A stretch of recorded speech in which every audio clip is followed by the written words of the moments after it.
لبیک اللہم لبیک لبیک اللہم لبیک لبیک لا شریک لک لبیک لبیک لا شریک لک لبیک ان الحمد ان الحمد والنعمت والنعمت لک والملک لک والملک لا شریک لک لا شریک لک لبیک اللہم لبیک لبیک اللہم لبیک لبیک لا شریک لک لبیک لبیک لا شریک لک لبیک ان الحمد ان الحمد والنعمت والنعمت لک والملک لک والملک لا شریک لک لا شریک لک لبیک اللہم لبیک لبیک اللہم لبیک لبیک لا شریک لک لبیک لبیک لا شریک لک لبیک ان الحمد ان الحمد والنعمت والنعمت لک والملک لک والملک لا شریک لک لا شریک لک بسم اللہ الرحمن الرحیم۔ آج آپ کے سامنے حج کا مستون طریقہ اور کتنا قابل عمل ہے انشاءاللہ مولانا ریاض احمد صاحب آپ کو بتائیں گے۔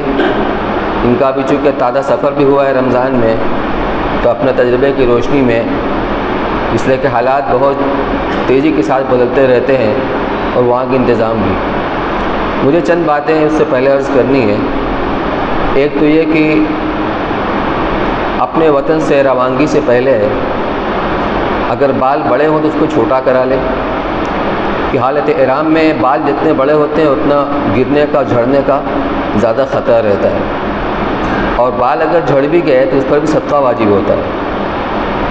تو احتیاط اسی میں اپنے بالوں کو چھوٹا کرا لیں، ناخن وغیرہ تراش لیں، اور جو بھی غیر ضروری بال ہے اچھی طرح صفائی کر لیں۔ ایک تو یہ بات عرض کرنی تھی۔ دوسرے، جن لوگوں کا سفر یہاں سے مدینہ منورہ کے لیے ہو رہا ہے وہ تو اپنے لباس میں جائیں گے، اپنے کپڑوں کے اندر کم از کم 2 جوڑا کپڑا نیا ہونا چاہیے۔ ایک جوڑا کپڑا جب آپ 10 ذی الحجہ کو یا اگلے دن 11 ذی الحجہ کو اپنا احرام کھولیں گے حلق کرا کر کے، اس کے بعد وہ آپ کی عید ہوگی، حاجیوں کی وہ عید ہوگی، چاہے 10 کو ہو چاہے 11 کو ہو، کہ اللہ نے انہیں حج جیسی دولت سے سرفراز فرمایا ہے، تو اس کے شکرانے میں، اس سے خوشی میں۔ اور ایک جب اپنے آقا و مولا جناب رسول اللہ صلی اللہ علیہ وسلم کی بارگاہ میں حاضری کے لیے جائیں گے تو اہتمام کے طور پر ایک نیا لباس ہمارے پاس اس موقع کے لیے بھی ہونا چاہیے۔ دوسری بات، عورتیں جو رومالی باندھتی ہیں یہ ان کا احرام نہیں ہے۔ مرد کے لیے جیسے احرام کی چادر یہ ایک ظاہری علامت ہے حالت احرام میں ہونے کی، مجازاً اس کو احرام کہا جاتا ہے۔ عورتوں کے لیے ایسا نہیں ہے۔ وہ جو رومالی باندھتی ہیں دراصل اپنے بالوں کی حفاظت کے لیے۔ میں نے عرض کیا کہ جتنے بڑے بال ہوں گے اتنا جھڑنے کا زیادہ اندیشہ ہوتا ہے۔ مسائل سے ناواقفیت کی وجہ سے زیادہ تر ایسا دیکھا گیا کہ پوری پیشانی ڈھک لیتی ہیں، اور آدھی تو ڈھکی جاتی ہیں۔ عورتوں کو چہرے پر کپڑا لگانا منع ہے، اور پیشانی کا شمار چہرے کے اندر ہے، سر کے اندر نہیں۔ سر کا شمار جہاں سے بال اگنا شروع ہوتے ہیں وہاں سے ہوتا ہے، اس لیے اس کا دھیان کیا جائے۔ اپنی مستورات بھی بتا دیں کہ وہ دوسری عورتوں کو اگر دیکھیں تو ان کو بھی صحیح کرا دیں، بہت سے عورتوں کو معلوم نہیں ہوتا ہے۔ جب وضو کرنے کے لیے جب مسح کریں گی تو رومالی کو ہٹا کر ڈائریکٹ بالوں کے اوپر مسح کریں گی، رومالی کے اوپر مسح نہیں ہوگا۔ تیسری بات عرض کرنی ہے کہ مدینہ سے جب مکہ مکرمہ کے لیے روانگی ہوگی، آپ کا سفر یہاں سے مدینہ منورہ کے لیے ہوا ہے، تو وہاں سے جب آپ 8 دن کم و بیش قیام کرنے کے بعد جب مکہ مکرمہ کے لیے آئیں گے تو کچھ لوگ ہوتے ہیں جو احرام کی چادر اپنے ہوٹل سے ہی پہن لیتے ہیں، لیکن زیادہ وہ لوگ ہوتے ہیں جو ذوالحلیفہ آنے کے بعد وہاں آ کر کے احرام کی چادر پہنتے ہیں۔ اب آپ نے اپنا سامان پیک کر دیا اور دھیان سے بات اتر گئی اور احرام کی چادر بھی اندر چلی گئی سامان میں، وہ تو بس کے اوپر گئی چھت پر، تو مشکل ہو جائے گی۔ اس لیے اس کو اپنے ہاتھ کے بیگ میں رکھیے، جو بھی ہو، بیگ ہو، جھولا ہو، اس کو اپنے ساتھ میں رکھیے، اس کا دھیان رکھیے گا۔ چوتھی بات عرض کرنی ہے،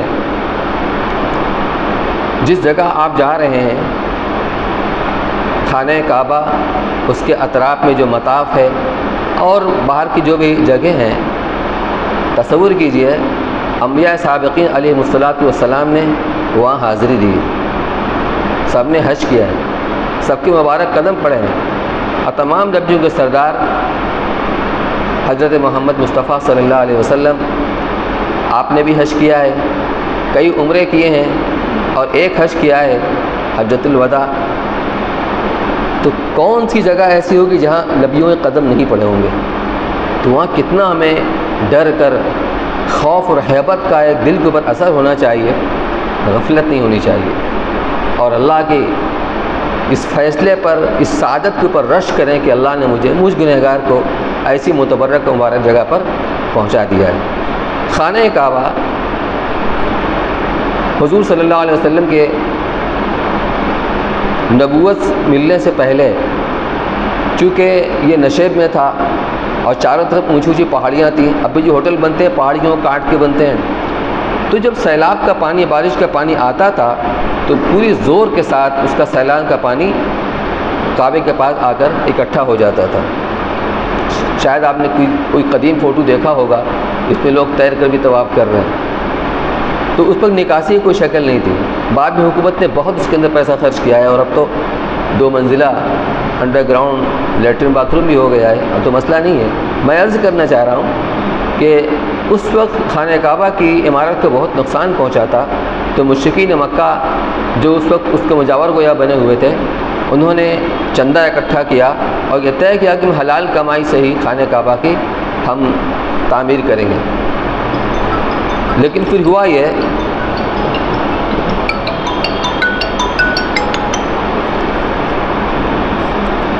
جو ان کی کمائی تھی، حلال کمائی کا چندہ تھا، وہ گھٹ گیا، اور بنائی ابراہیمی اس طریقے پر تھی کہ خانہ کعبہ مستطیل تھا، چوکور نہیں تھا، لمبا تھا۔ تو مشرکین مکہ نے چونکہ یہ عہد کیا تھا کہ اس میں حلال کمائی لگائیں گے، جب پیسہ ختم ہو گیا تو حتیم کی طرف سے دیوار کو پیچھے کر دیا۔ اب حتیم جو نصف دائرے کے شکل میں جو دیوار ہے، وہ دراصل میں کعبے کا حصہ ہے، لیکن پورا دیوار تک نہیں ہے، پورا دیوار تک نہیں ہے، آدھا سمجھ لیجیے وہ خانہ کعبہ کا حصہ ہے۔ اس لیے جو آدمی حتیم کے اندر نماز پڑھے گا گویا خانہ کعبہ کے اندر نماز پڑھ رہا ہے، تو اس کو پیچھے کر دیا۔ اب وہ خانہ کعبہ قریب قریب چوکور ہو گیا۔ تو حضرت عبداللہ بن زبیر رضی اللہ تعالیٰ عنہ، یہ صحابی رسول ہیں، زبیر رضی اللہ عنہ کے صاحبزادے، ان کی پیدائش سن 1 ہجری میں ہوئی ہے۔ جب مسلمان ہجرت کر کے مدینہ منورہ پہنچے تو سب سے پہلے پیدا ہونے والے یہ تھے، عبداللہ بن زبیر رضی اللہ تعالیٰ عنہ۔ تو کچھ چند سالوں کے لیے ان کو خلافت کا اور حکومت کرنے کا موقع ملا، تو مکہ کو انہوں نے اپنا دارالسلطنت بنایا۔ سن 73 ہجری کے اندر بنو امیہ کی طرف سے ایک فوج آئی ان سے مقابلہ کرنے کے لیے، اور کس کی قیادت میں؟ حجاج بن یوسف کی، جو اس امت کا بہت بڑا ظالم تھا۔ اس نے خانہ کعبہ کے اوپر منجنیق سے پتھر برسائے اور اس کو بہت نقصان ہوا، حتیٰ کہ اس میں جو وہ سینگ تھی جو حضرت اسماعیل علیہ السلام کے بدلے میں جو مینڈھا اللہ کی طرف سے بھیجا گیا تھا، اس کی سینگ لٹکی ہوئی تھی، وہ بھی جل کے خاک ہو گئی اسی کے اندر۔ تو حضور صلی اللہ علیہ وسلم نے فتح مکہ کے بعد حضرت عائشہ رضی اللہ تعالیٰ سے فرمایا تھا کہ عائشہ، تمہاری قوم ابھی نئی مسلمان ہوئی، ابھی اسلام میں داخل ہوئی۔ یہ وہ لوگ تھے جنہوں نے قسمیں کھائی تھی کہ ہم مسلمان نہیں ہوں گے چاہے ہمیں مکہ چھوڑنا پڑے، لیکن اللہ نے ان کے دلوں کو ہدایت کو ڈالا، ابھی نئے مسلمان ہوئے ہیں، تو ہم کوئی ایسا کام نہیں کریں گے اس سے لوگ بھڑک جائیں۔ تو میں تمہیں بتاتا ہوں، اگر میرے بعد، میری وفات کے بعد خانہ کعبہ کی تعمیر یا اس کی مرمت کی نوبت آئی تو ابراہیم علیہ السلام کی بنیادیں کیا تھیں میں تمہیں بتاتا ہوں، خود آپ نے اس کی نشاندہی فرمائی تھی یہاں تک۔ تو حضرت عبداللہ بن زبیر رضی اللہ تعالیٰ نے حضور صلی اللہ علیہ وسلم کی منشا کے مطابق جو بنائی ابراہیمی تھی، خانہ کعبہ کو ویسا بنا دیا تھا جس میں دروازہ 2 تھا اور دروازہ نیچا کر دیا تھا، ایک داخل ہونے کے لیے اور ایک نکلنے کے لیے۔ لیکن حجاج بن یوسف کو اتنا شدید وہ تھا، دشمنی تھی اور نفرت تھی کہ اس نے جو اس وقت کا جو خلیفہ تھا ہشام تھا ولید بن عبد الملک، اس کو لکھا کہ عبداللہ بن زبیر نے خانہ کعبہ کے اندر ترمیم کی ہے، اور یہ اس شکل پر باقی نہیں رہا جس شکل پر حضور اکرم صلی اللہ علیہ وسلم کے زمانے میں تھا، تو کیا اس کو میں ویسا ہی کر دوں؟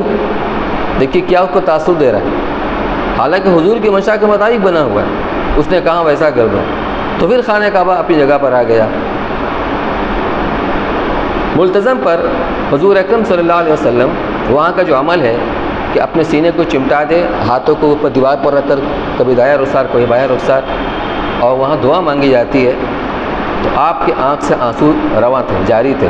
عمر رضی اللہ عنہ کھڑے ہو کر یہ منظر دیکھ رہے تھے، ان کو بھی رونا آ گیا، تو حضور صلی اللہ علیہ وسلم نے فرمایا کہ یہ وہ جگہ ہے جہاں آنسو بہائے جاتے ہیں۔ وہاں جب اللہ ہمیں پہنچائے، آپ سب کو پہنچائے، جب پہنچیں گے تو آپ تصور کیجیے کہ یہاں حضور اکرم صلی اللہ علیہ وسلم نے یہاں پر کھڑے ہو کر کے اس کا انتظام کیا ہے۔ اور آخری بات یہ ہے کہ مکہ مکرمہ کے اندر بھی زیارت کے لیے لے جاتے ہیں، اگر حج کمیٹی سے لوگ جائیں تو اپنے طور پر زیارت میں جا سکتے ہیں، فجر کے بعد گاڑی والے زیارہ بولتے رہتے ہیں، وہ اس میں آپ کو لے جائیں گے۔ ایک تو جمعہ کی قبرستان جنت المالا، اس قبرستان کے اندر بھی متبرک شخصیات ہیں۔ حضرت خدیجہ رضی اللہ تعالیٰ عنہ، ہمارے اکابری میں حضرت حاجی امداد اللہ صاحب مہاجر مکی رحمۃ اللہ علیہ، اور بھی اکابر ہیں، وہاں بھی جانا چاہیے، وہاں لے کے جاتے ہیں۔ پھر مزدلفہ، عرفات اور مینا، وہاں بھی لے جاتے ہیں۔ جب آپ اپنی روٹین سے جائیں گے احرام باندھ کر تو انسانوں کا سمندر ہوگا، لیکن اب جب زیارت پہ جائیں گے تو خالی میدان ہوگا۔ وہاں کی جو فضائل ہیں، جو وعدے ہیں، وہ احرام کے ساتھ، حج کے احرام کے ساتھ اور اس کے ایام میں، اس کے آگے پیچھے کچھ نہیں، لیکن کم سے کم جا کر دیکھ تو رہیں ان کا محل وقوع کیا ہے، خاص طور سے جمرات کو دیکھنا، کس طرف سے جایا جاتا ہے۔ بہت سارے روڈز کا نمبر پڑا ہوتا ہے، فلاں نمبر روڈ، کبری ہے پل، اس کا نمبر پڑا ہوتا ہے، یہ سب دیکھ لینا، نفع سے خالی نہیں رہے گا۔ یہ چیزیں ہیں جو میں نے مناسب سمجھی آپ کے سامنے بتلا دوں، اور اب مولانا ریاض صاحب آپ کے سامنے حج کا پورا طریقہ بتاؤں انشاءاللہ۔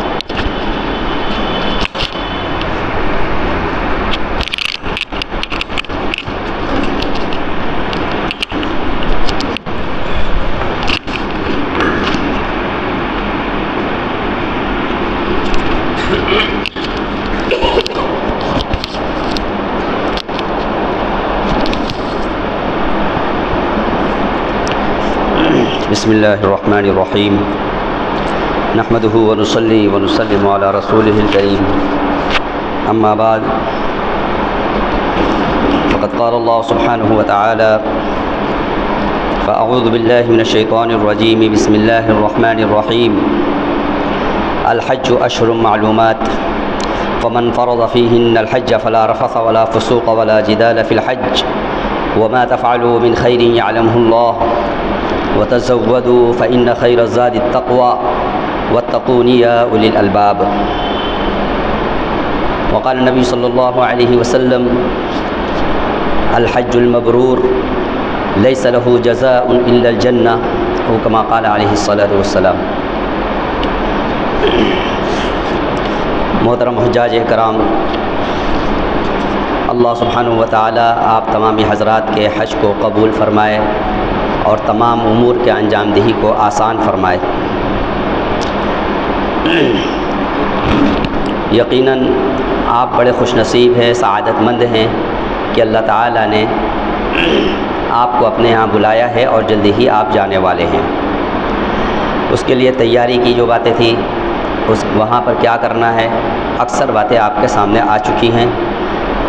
یہ تمامی حجاج، بلکہ اکثر حجاج حج تمتع کی نیت سے جاتے ہیں یہاں سے، اور اس کو جیسے ایسے بتایا جاتا ہے، جیسے بتایا گیا اس طریقے سے اس کو انجام دیتے ہیں۔ حج تمتع میں آپ نے سنا کہ یہاں سے جانے والے حاجی پہلے عمرے کے اعمال ادا کرتے ہیں، اور پھر جب ایام حج شروع ہوتے ہیں تو حج کے لیے احرام باندھتے ہیں، اور اعمال حج کو ادا کرنے کے بعد وہ فارغ ہوتے ہیں، حلال ہو جاتے ہیں۔ تو حج کے ایام یہ 5 دن ہوتے ہیں، حج 5 دن کے اندر ادا کیے جاتے ہیں۔ عمرے کے بارے میں آپ نے سن لیا کہ عمرہ کے اندر 4 عمل کیے جاتے ہیں، 4 عمل کے مجموعے کا نام عمرہ ہوتا ہے۔ جیسے اس کے اندر ایک تو نیت کا کرنا ہوتا ہے جس کی حیثیت شرط کی ہے، پھر اس کے بعد یہ طواف کرنا ہوتا ہے، اس کی حیثیت رکن کی، پہلا احرام باندھا جاتا ہے۔ اچھا، احرام باندھنا ہے، طواف کرنا ہے، سعی کرنا ہے اور حلق کرانا ہے۔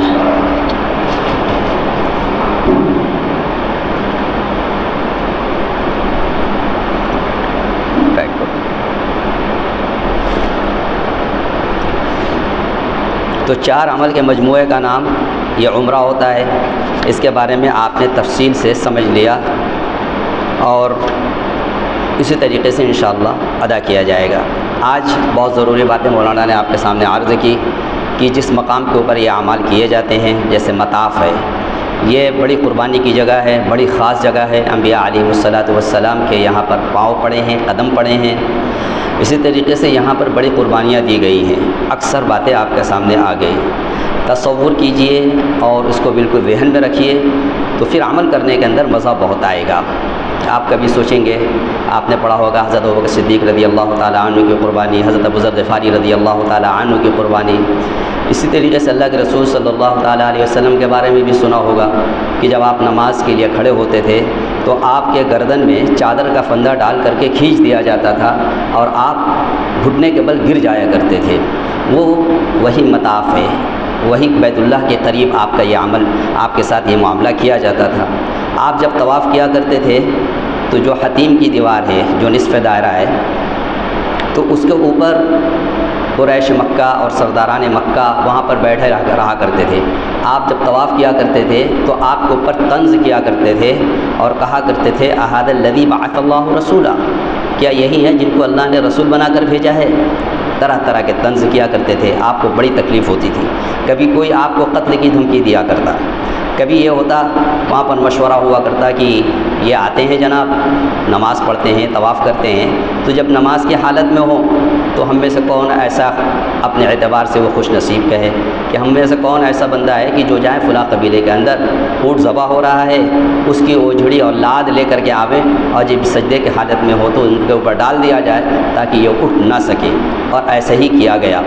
تو وہ مقام ہے جہاں پر بڑی بڑی قربانیاں دی گئی ہیں۔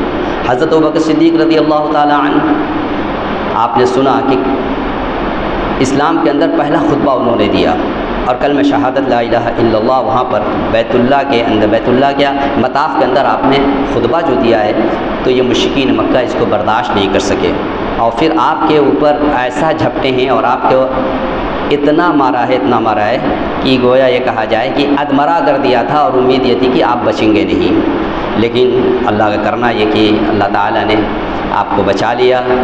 واقعہ تفصیلی ہے، یہی وہ جگہ ہے جہاں پر ابو ذر غفاری رضی اللہ تعالیٰ عنہ کو بھی اتنا مارا گیا تھا۔ واقعہ تفصیلی ہے، آپ لوگوں نے پڑھا ہوگا، سنا ہوگا، میں تو صرف ذہن کے اندر یہ بات مستحضر رکھنے کے لیے کہہ رہا ہوں کہ وہاں پر ان کو بھی اتنا مارا گیا تھا کہ وہ مر جاتے، لیکن حضرت عباس رضی اللہ تعالیٰ عنہ آپ کے اوپر سوار ہو گئے، چڑھ گئے اور لوگوں سے کہا کہ ان کو مت مارو، اس لیے کہ یہ قبیلہ غفار کے ہیں اور ہماری ساری تجارت والا راستہ انہی کے قبیلے سے ہو کر کے گزرتا ہے، اگر ہم ان کو مار دیا تو ہم تجارت نہیں کر پائیں گے، وہاں کے لوگ ہم سے بدلہ لیں گے، ہمیں بہت نقصان ہوگا۔ غرض وہ لوگ مان گئے۔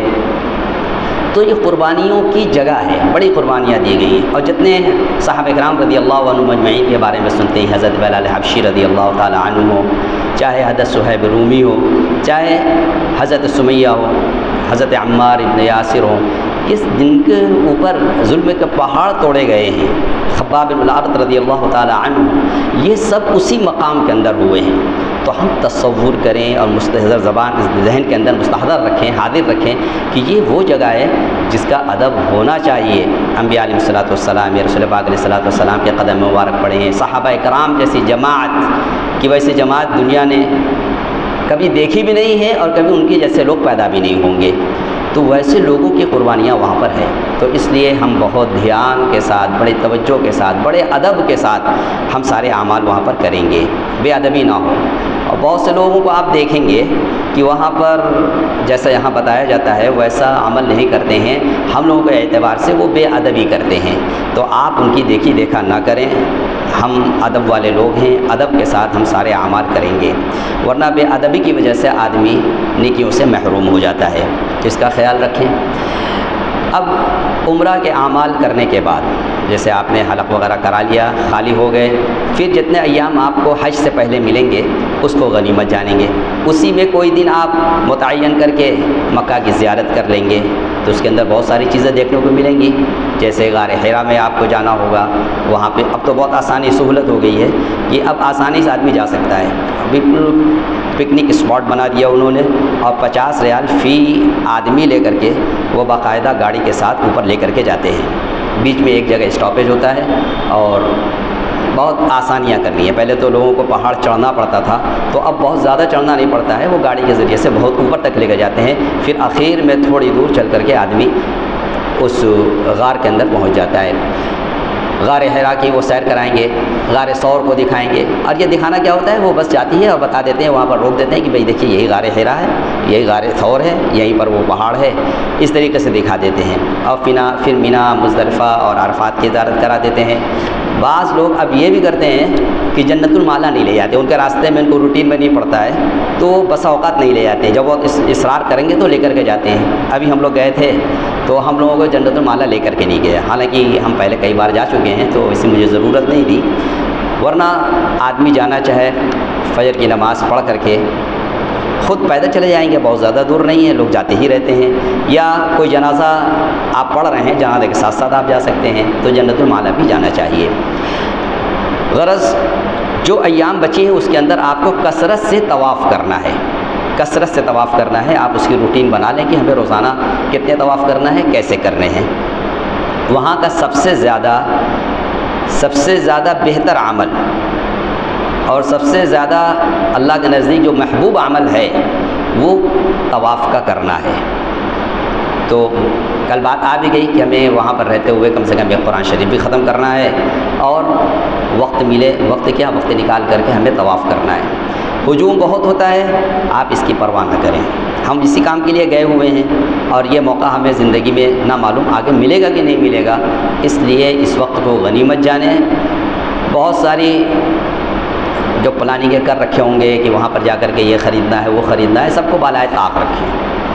آپ جس عمل کے لیے گئے ہیں آپ اس کو سامنے رکھیں کہ ہم زیادہ سے زیادہ کیسے ہم طواف کر لیں، زیادہ سے زیادہ کیسے عبادت کر لیں. زندگی میں یہ چیز نہ معلوم، یہ چیز پھر دوبارہ مل سکتی ہے کہ نہیں مل سکتی، اس لیے اس کو ذہن میں رکھا جائے. اور ایک معمول بنا لیں گے آپ کہ ہمیں روزانہ 5 طواف کرنا ہے، 10 طواف کرنا ہے، تو آپ کر لیں گے. طواف یہ سمجھیں گے کہ رات کے وقت کے ہم طواف کریں گے تو سہولت ہوگی، تو ایسا کچھ نہیں ہے. آپ کے ہر وقت آپ کو وہاں پر بھیڑ ملے گی اور سال بھر ملتی ہے.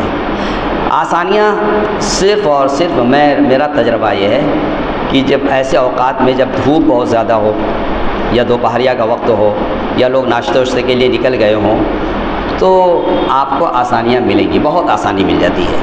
تو الحمدللہ ہم لوگوں کا معمول ایسے ہی تھا کہ 10 بجے نکل جائیں، 11 بجے چلے جائیں، پھر اس کے بعد ظہر کے بعد طواف واف کر کے آویں تو اس میں 4-5 طواف آپ آسانی سے کر سکتے ہیں. رات میں اگر آپ سوچیں گے کہ رات میں ہم کھانا وانا کھا کر کے جائیں گے تو وہاں پر تو آپ کو بالکل بھی جگہ نہیں ملے گی، یا بھیڑ آپ سوچیں گے کہ نہیں ہوگی، تو ایسا بالکل نہیں ہے. رات میں کثرت سے لوگ رہتے ہیں. بہرکیف جانا چاہیے، ہر وقت جانا چاہیے. عصر کے بعد، عصر میں جو آدمی داخل ہو جائے گا عصر سے پہلے، بس سمجھ جائیے کہ بس وہی عشاء بعد نکل سکتا ہے. عصر میں اگر کوئی داخل نہیں ہوا ہے تو بعد میں دروازہ بند ہی ہو جائے گا، پھر جا نہیں پائیں گے. اس لیے عصر میں جانے سے پہلے آپ آدھا گھنٹہ پونا گھنٹہ پہلے جائیں گے آپ. اور عصر کے بعد آپ یہ سمجھ لیجیے اگر آپ باہر آ گئے تو پھر اندر نہیں جا پائیں گے. اور عصر کے بعد آپ کے پاس موقع ہے 2 طواف 3 طواف کر سکتے ہیں. بیچ میں کوئی نماز بھی نہیں پڑھنی ہوتی ہے. نماز تو ہمیں جب پڑھنی ہے جب مغرب کی نماز پڑھ لیں گے تب اس کی واجب طواف ادا کی جائے گی، یہ تو ہو جائے گا. اور مغرب بعد بھی آپ چاہیں گے تو ایک طواف کر لیں گے، ایک طواف ہو جاتا ہے، پھر عشاء بعد آپ کے پاس موقع ہے۔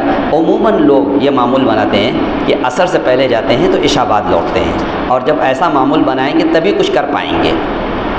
اگر یہ چاہیں گے کہ بار بار آنا جانا یا عصر کی نماز پڑھ کر نکل جانا پھر ہم مغرب میں پہنچیں گے، تو مغرب میں جو پہنچے گا تو شاید اس کو اندر جانے کا بھی موقع نہ ملے اور کچھ کر بھی نہیں سکتا ہے۔ اس لیے جب گئے ہیں تو اس کا بھی خیال رکھ لیا جائے۔ بہت سے لوگوں کا معمول یہ ہوتا ہے کہ وہ عشاء کے وقت چلے جاتے ہیں اور پھر وہ فجر کے بعد لوٹتے ہیں۔ جو حج کمیٹی سے لوگ عام طریقے سے جاتے ہیں اور بس کے ذریعے سے وہ آتے ہیں اور آ کر کے ان کا یہی معمول رہتا ہے عموماً، تو ان کو وہ کون سی جگہ مجھے جہاں قیام ہوتا ہے عزیزیہ میں حج کمیٹی کے لوگ رہتے ہیں عموماً، وہ تقریباً 10-12 کلومیٹر ہے اور وہاں سے بس کے ذریعے آنا ہوتا ہے۔ وہ بس کا انتظام ہوتا ہے، بیچ میں ایک اسٹاپیج ہوتا ہے، پھر وہاں سے بس چینج کرنی ہوتی ہے، اس میں کافی وقت لگتا ہے، لیکن بس آپ کو حرم کے نیچے اتارے گی، وہاں سے آپ آ جائیں گے۔ تو بار بار آنا جانا میں دقت ہوتی ہے، اس لیے لوگوں کا معمول ہوتا ہے لوگ اپنے حساب سے سیٹ کر لیتے ہیں کہ کچھ لوگ سیٹ کر لیتے ہیں کہ فجر کے ظہر کے بعد جاتے ہیں یا عصر کے بعد کیا تو ہمیں آنا ہے رات ہی کو آنا ہے۔ کچھ لوگ پروگرام بنا لیتے ہیں کہ عشاء کے بعد ہم جا کے عشاء کی نماز وہاں پڑھیں گے، پھر اس کے بعد فجر بعد آئیں گے۔ وہ آپ کے طبیعت کے اوپر ہے کہ آپ کیسے کیا کریں گے۔ غرض وہاں پر یہ کام آپ کو کثرت سے طواف کرنا ہے، اور طواف جیسا کہ کل بیان کیا گیا کہ طواف اپنی طرف سے کریں، اپنے مرحومین کی طرف سے کریں، اپنے عزیز و اقارب کی طرف سے کریں، آپ کرتے رہیں، ان کو بھی ثواب ملتا رہے گا اور طواف کرنے والے کو بھی پورا ثواب ملے گا۔ اس لیے اس کے اندر بخل سے کام نہ لیں، عزیز و اقارب کے چاہے لسٹ بنا لیں، اپنے دوست احباب کی لسٹ بنا لیں اور ہر طواف ایک ایک آدمی کی نیت سے کرتے رہیں، تو یہ آسانیاں ہو جاتی ہیں۔ یہ کام آپ کو جب تک کرنا ہے جب حج کا زمانہ آنا جائے، اور حج کے ایام جو 5 دن ہیں وہ 8 ذی الحجہ، 8، 9، 10، 11، 12 ان 5 دنوں کے اندر حج کے اعمال کیے جاتے ہیں۔ 8 تاریخ کو مینا کے اندر رہنا ہوتا ہے، 9 تاریخ کو عرفات میں رہنا ہوتا ہے، 10 تاریخ کی بلکہ 9 کی رات میں مزدلفہ میں آ جانا ہوتا ہے، اور 10 تاریخ کی صبح پھر مینا واپسی ہوتی ہے، جمرات میں شیطان کو کنکری مارنی ہوتی ہے، پھر 11، 12 2 دن اور مینا کے اندر رہنا رہتا ہے۔ اسی کے بیچ میں طواف زیارت ہے، قربانی ہے، حلق ہے، تو یہ باتیں آپ کے سامنے آ جاتی ہیں۔ تو ان 5 دنوں کے اندر ہمیں سارے کام کرنے ہوتے ہیں۔ جو حج کمیٹی سے لوگ جا رہے ہوتے ہیں تو عموماً یہ رات 7 تاریخ کی رات ہی میں نکلنا پڑتا ہے۔ 7 تاریخ کی رات میں مینا کے لیے نکلنا ہوتا ہے، پہلے سے آپ کو انفارمیشن دے دی جائے گی، خبر دے دی جائے گی کہ فلاں وقت آپ کو نکلنا ہے، فلاں وقت آپ کی ٹرین ہے۔ تو میٹرو ٹرین کے ذریعے سے جانا ہوتا ہے تو آپ کو میٹرو اسٹیشن تک جانا ہوگا، وہ پیدل ہی کا راستہ ہوگا۔ راستہ پیدل کا تو لمبا ہو سکتا ہے، لیکن جب آپ ٹرین پر سوار ہوں گے تو معلوم ہوگا کہ چند منٹ کے اندر آپ عرفات کے اندر مینا کے اندر پہنچ جاتے ہیں۔ لیکن یہاں پر مکہ سے مینا تو بس کے ہی ذریعے جانا ہے، مکہ سے مینا بس کے ذریعے جانا ہے، اور یہ رات کو بس آپ کی جائے گی، تو اس اعتبار سے آپ تیاری کر لیں، اس میں کوئی حرج نہیں، کل بات آ چکی ہے۔ تو آپ مینا میں 7 تاریخ کی رات میں آپ پہنچ جائیں گے، وہ دراصل 8 ہی کی رات ہوتی ہے، یہ ہم لوگ کے اعتبار سے 7 کی رات ہوئی۔ تو 8 تاریخ کو آپ مینا کے اندر ہیں۔ اب مینا کے اندر 8 تاریخ کو رہ کر کے ہمیں کیا کرنا ہے؟ کتاب میں لکھا ہے کہ ہم 8 تاریخ کو جو مینا میں رہیں گے، اچھا ہاں باقی یہ دو خاص بات یہ رہے گی کہ ہم جب جائیں گے، جب حج کے ہم جب مینا کے لیے نکلیں گے اور رات ہی کو نکلنا ہے تو اس سے پہلے مجھے احرام باندھ لینا ہے، حج کی نیت سے احرام باندھنا ہے۔ جیسے آپ احرام باندھے ہیں عمرہ کا، اسی طریقے سے حج کا احرام باندھنا ہے، غسل وغیرہ کر لینا ہے، ضروری بالوں کو کاٹ لینا ہے، بالکل فریش ہو جانا ہے، اور پھر احرام کا کپڑا جو پہنتے ہیں احرام کا کپڑا پہن لیں گے۔ پھر احرام کے نیت سے 2 رکعت نماز ہمیں پڑھنا ہے، چاہے اپنے مقام پر اپنے ہوٹل میں پڑھ لیں، اگر دور دراز سے آپ عزیزیہ میں رہ رہے ہیں تو آپ وہیں پہ پڑھ لیں، یا آ کر کے آپ حرم کے اندر پڑھنا چاہیں تو بہت اچھا ہے کہ وہاں پر 2 رکعت نماز احرام کی نیت سے پڑھیں گے سر ڈھک کر کے، اور پھر اس کے بعد کوشش کریں کہ ایک طواف بھی کر لیں، ضروری نہیں ہے، لیکن آپ اگر اپنے گھر اپنے قیام گاہ سے عزیزیہ سے نکل رہے ہیں تو پھر وہیں پر آپ احرام باندھ لیں اور 2 رکعت نماز احرام کی نیت سے پڑھ لیں سر ڈھک کر کے، اور پھر جو نیت کرنی ہوتی ہے اللہم انی ارید الحج فیسرہ لی وتقبلہ منی، کہ یا اللہ میں حج کی نیت کرتا ہوں تو اس کو میرے لیے آسان فرما اور قبول فرما لے۔ اس کے بعد 3 مرتبہ لبیک پڑھنی ہے۔ ہیں؟ نہیں ابھی نہیں پڑھنا ہے۔ جب احرام کا کپڑا پہن لیا، احرام کی نیت سے ہم نے 2 رکعت نماز پڑھ لی، اب سر کھول لیں گے، اس کے بعد ہم نیت کریں گے حج کی۔ تو اس میں یہ کرنا ہے اللہم انی ارید الحج فیسرہ لی وتقبلہ منی، کہ اللہ میں حج کی نیت کرتا ہوں تو اس کو میرے لیے آسان فرما اور قبول فرما۔ دوسرے کی طرف سے ہوگا کیا نیت کریں؟ اور اگر ہم حج دوسرے کی طرف سے کر رہے ہیں تو اس میں نیت یہ کریں گے یا اللہ میں فلاں کی طرف سے حج کرنے کی نیت کرتا ہوں تو اس کو فلاں کے حق میں قبول فرما اور میرے لیے آسان فرما۔ تو اس طریقے سے یہ حج کا احرام آپ کا بن جائے گا۔ پھر آپ 3 مرتبہ لبیک پڑھیں گے، یہ بالکل ضروری ہے۔ 3 مرتبہ لبیک لبیک اللہم لبیک لبیک لا شریک لک لبیک ان الحمد والنعمت لک والملک لا شریک لک، یہ 3 مرتبہ آپ کو پڑھنی ہے۔ اور جب آپ لبیک پڑھیں گے تب جا کر کے آپ کا احرام بندھے گا، تب آپ محرم کہلائیں گے۔ اس کے ساتھ کہتے ہیں اگر دعا یاد ہو اللہم انی اسألک رضاک والجنہ واعوذ بک من غضبک والنار، یاد ہو تو اس کو پڑھ لیں، بڑی جامع دعا ہے، بہت اچھی دعا ہے، اس کو پڑھ لیں۔ تو گویا آپ کا حج کا احرام بن گیا۔ اب بہت ساری چیزیں جو آپ کے لیے پہلے حلال تھیں وہ آپ کے اوپر حرام ہو جائے گی جب تک کہ آپ کا احرام کھل نہ جائے۔ وہ ساری باتیں پہلے آ چکی ہیں عمرہ کے احرام کے اندر۔ پھر اس کے بعد جب آپ نے احرام باندھ دیا اور وقت پر آپ بس کا جو ٹائم دیا جائے کہ آپ کو فلاں وقت نکلنا ہے تو آپ فلاں وقت سے پہلے تیار رہیں۔ یہ ہرگز نہ ہو کہ آپ کی وجہ سے لوگوں کو انتظار کرنا پڑے کہ فلاں حاجی صاحب آئیں گے تو بس روانہ ہوگی، کوئی یہ آپ کو بتا دے کہ آپ جب تک بس پر سوار نہیں ہوں گے تو اس وقت تک بس چھوٹ نہیں سکتی۔ آپ ایسے مغالطے کے اندر بالکل نہ رہیں، ایسا مغالطہ آپ کو نہیں ہونا چاہیے۔ یہ بھی سوچیے کہ آپ کی وجہ سے دوستوں کو تکلیف بھی نہ پہنچنے پائے کہ آپ انتظار کروا رہے ہیں۔ آپ کا جو ٹائم دیا جائے اسی وقت آپ کو نکلنا چاہیے۔ اور اگر آپ اس مغالطے میں کہ ہمیں چھوڑ کر جا نہیں سکتی تو ایسا نہیں ہے، ہمارے ساتھ ہو چکا ہے کہ ہم لوگ ایک بار سوئے رہ گئے اور بس نکل گئی تھی، بعد میں ہم لوگوں کے واسطے بس کو لوٹانا پڑا۔ غرض یہ میں کہہ رہا ہوں کہ مغالطے میں نہ رہیں، آپ کو جو وقت دیا جائے اسی وقت پر اس سے پہلے آپ تیار رہیں۔ آپ کو یہ بس لے کر کے جائے گی مینا کے اندر، اور مینا میں وہیں پر یہ بس جا کر کے رکے گی جہاں پر آپ کا خیمہ ہوگا۔ ان کو معلوم ہے، ہم نہیں جانتے ہیں۔ جب آپ مینا کے اندر پہنچ جائیں گے، اپنے خیمے کے اندر چلے جائیں گے تو خیمہ بڑے بڑے خیمے ہوتے ہیں، اور اس کے اندر ہر آدمی کے لیے تقریباً 2 فٹ کی جگہ ہوتی ہے۔ 1.5 فٹ اچھا بس سمجھ جائے 1.5 فٹ کی جگہ ہوتی ہے۔ وہ گدا رہتا ہے اور فولڈنگ والا ہوتا ہے کہ آپ جائیں گے اپنے گدے کو کھولیں گے، 3 فولڈ میں ہوتا ہے، آپ اپنی جگہ متعین کر لیں گے۔ کوشش یہ کریں گے، ہر آدمی وہاں جاتے ہیں، حالانکہ پہلے بات آ چکی ہے کہ آپ اپنے اوپر دوستوں کو ترجیح دیں، ہوتا نہیں ہے ایسا۔ بس لوگ چاہتے ہیں کہ ہمیں یہ جگہ مل جائے، ہمیں یہ بھی جگہ مل جائے، سب اپنا گدا بچھا لیتے ہیں۔ بس اوقات یہ ہوتا ہے کہ لوگ رہ جاتے ہیں، لوگوں کو جگہ نہیں مل پاتی ہے، حالانکہ جگہ اس کے اندر ہوتی ہے۔ لوگ اس طریقے سے بے قرینے بچھا دیتے ہیں یا دوسرے کی امید میں بچھا دیتے ہیں کہ ہمارے فلاں ساتھی آئیں گے تو ان کے لیے میں جگہ یہاں پر ریزرو کر رکھا ہے۔ ایسا نہیں ہونا چاہیے، آپ ترجیح دیں، انشاءاللہ جگہ سب کے لیے ہے۔ تو آپ مینا کے اندر ہیں، آپ کو گدا ملے گا، وہیں پر آپ کو چادر ملے گی بچھانے کے لیے۔ تو اطمینان سے آپ 7 کے رات میں بھی آرام کیجئے، پھر 8 کی صبح میں پورا دن آپ کے پاس خالی ہے۔ وہاں پر آپ فجر کی نماز پڑھیں گے، ظہر کی نماز پڑھیں گے، عصر، مغرب اور عشاء کی نماز آپ وہیں پر پڑھیں گے۔ تو اب ان 8 تاریخ کو کیا کریں گے؟ ایک تو یہ بات ذہن میں رہے کہ ابھی ہم حج کے لیے یہاں سے روانہ ہو رہے ہیں، تو ہمارے ذہن میں یہ رہے کہ ہمارے اللہ نے ہم کو یہاں بلایا ہے، اللہ کا دربار یہاں پر لگا ہوا ہے، اللہ تعالیٰ یہاں پر ہم کو نوازنے کے لیے اور اپنے خزانے سے دینے کے لیے ہم کو یہاں پر بلایا ہے۔ تو یہ 8 تاریخ کا دن ہم معمولی نہ سمجھیں یا غفلت کے ساتھ نہ گزاریں کہ عام طریقے سے لوگ کہتے ہیں یہاں کام کیا ہے، یہاں پر آ کر نماز پڑھنی، نماز پڑھ لیتے ہیں۔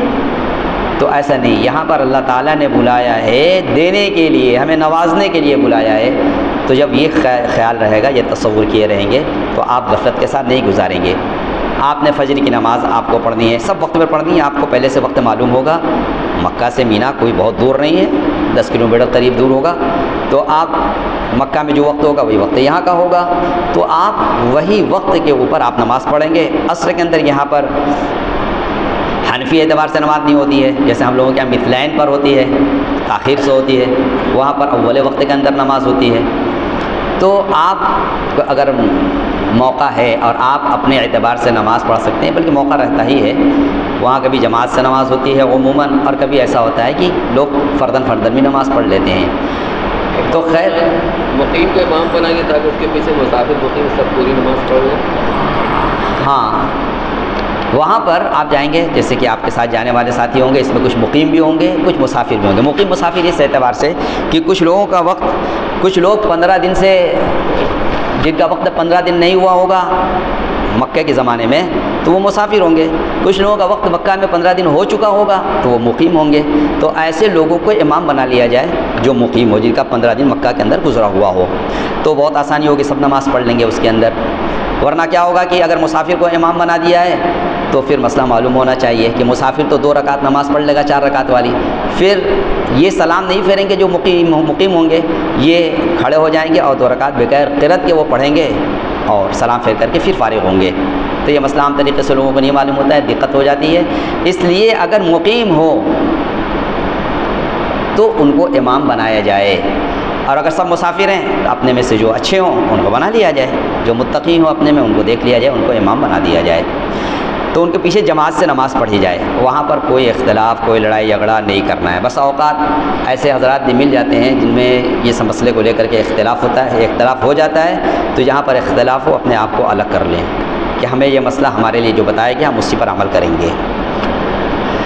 تو مینا کے اندر آپ ہیں 8 تاریخ کو، یہ بات معلوم ہو گئی کہ سب نماز ہمیں جماعت سے پڑھنی ہے اور اس کے وقت کے اندر پڑھنی ہے۔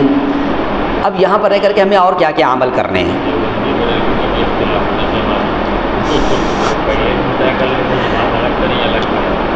مطلب یہ بھی ہوتا ہے کہ وہاں پر مختلف مکتب فکر کے لوگ ہوتے ہیں، آپ کو غیر مقلدین بھی ملیں گے، وہاں پر آپ کو ہو سکتا ہے کہ جو اپنے آپ کو اہل سنت والجماعت کہتے ہیں وہ بھی ہوں گے۔ اہل سنت والجماعت تو ہم لوگ بھی ہیں، نام نہاد جو ہوتے ہیں، غرض ایسے لوگ بھی ہوں گے، تو اختلاف نہیں کرنا ہے، بلکہ یہ دیکھنا ہے کہ بھائی اگر ہم سے اتفاق رکھتے ہیں تو ہم ان کے ساتھ یا ہمارے ساتھ وہ ہو جاتے ہیں، ٹھیک ہے، اتفاق ہو جائے تو کام چلا لیں، اور اگر اتفاق نہیں ہوتا ہے تو اپنی الگ الگ جماعت کر لیں گے۔ لڑائی نہیں کرنا ہے، اس کا خیال رکھیں گے بہت بھی، اس لیے کہا ولا جدال فی الحج فلا رفث ولا جدال فی الحج، لڑائی جھگڑا تو میں نہیں ہونی چاہیے۔ اب یہاں پر ہمیں مینا کے اندر، اب مینا کے اندر ہم رہ رہے ہیں، تو ایک تو یہ کام کرنا ہے کہ ہمارے پاس وقت الحمدللہ بہت ہے، تو یہاں پر جو باتیں آپ حج سے متعلق سیکھ رہے ہیں اس کا آپس میں مذاکرہ ہو جائے کہ آگے جو اعمال کیے جائیں گے تو اسی کی روشنی میں آپ کو کرنا ہے، تو جب مذاکرہ کر لیں گے تو وہ سب مستحضر رہے گا، اچھے طریقے سے اعمال ہو سکیں گے۔ اسی طریقے سے آپ کے پاس فضائل حج ہونی چاہیے کہ آپ 1 گھنٹہ 2 گھنٹہ 3 گھنٹہ آپ مشورے سے اس کو طے کر لیں، اس کی تعلیم کر لیں، تاکہ اس کے فضائل ہمارے سامنے ہوں۔ اب فضائل سامنے ہوں گے تو کام کرنے کے اندر بہت مزہ آئے گا، بہت لطف آئے گا۔ ایک کام تو یہ کر لینا ہے، مذاکرہ ہونا ہے اور فضائل کی تعلیم ہونی ہے۔ دوسرے، ابھی ہمیں جو ہم مکہ کے اندر 8 تاریخ کو ہیں، 9 تاریخ کو ہم عرفات جائیں گے، پھر مزدلفہ آئیں گے، اس میں جو کرنا ہے اس کا مذاکرہ ابھی ہو جائے گا اور وہاں پر بھی آپ کو کرنا ہے۔ تیسرے یہ ہوگا کہ جمرات کے اوپر ہمیں رمی کرنی ہوگی 10 تاریخ 11 تاریخ 12 تاریخ کو، وہ جمرات مینا کے اندر ہے، لیکن اس کا عمل ہوگا 10 تاریخ سے 11 12 3 دن۔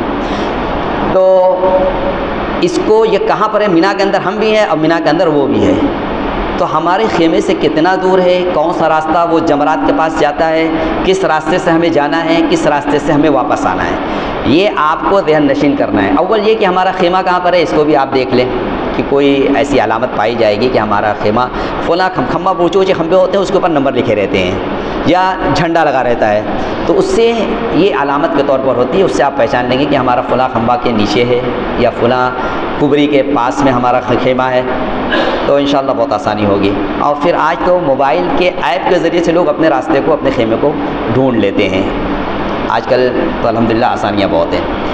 یہ کام ہوگا اور پھر آپ 8 تاریخ کو آپ جمرات کے دیکھنے کے لیے نکلیں گے، راستے کو پہچاننے کے لیے نکلیں گے۔